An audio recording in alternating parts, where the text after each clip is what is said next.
Some other programs that we haven't mentioned yet that are kind of random but are also great to use with kids. For example, Pixie is a great program for illustrations. I like to use this with my kids who are not such good illustrators. I'm personally not a good illustrator, so I like to use this program so they can do illustrations to accompany their writing, which they can then put into Word or Publisher or PowerPoint. They can insert it into any of those programs.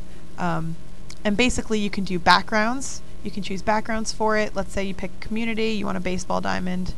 Oops. Okay. And then it has these stickers. So we want, let's say, people.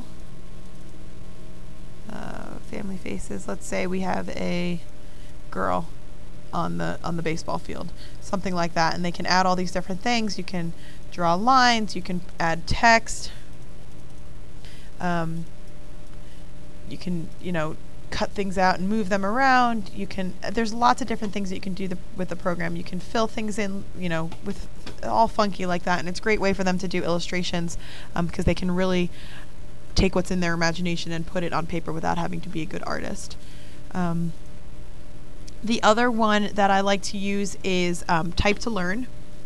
I don't know if it'll let me open this. There it goes. Okay. Type to Learn is a good program for kids who are struggling typers, and it's basically just a keyboarding program, and it has them practice their strokes, practice typing without looking at the keys. So it would do something like this. Lesson 1. So it teaches you about home position, and then you have to type the letters.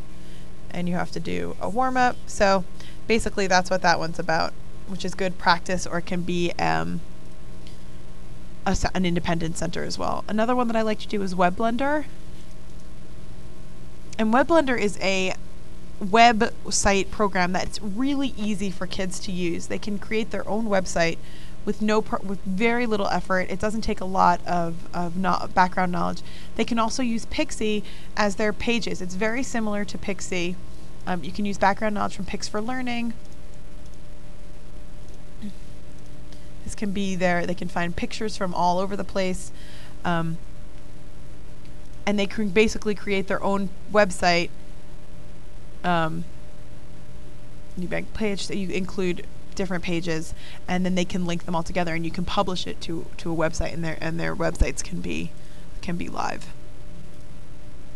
That's basically it for the programs that you'll be using in your placement. If you'd like to kind of look around some of the other ones, that's great. I think it's really good to know what everything does, but the ones that you'll really need to know are the ones that we've gone over so far.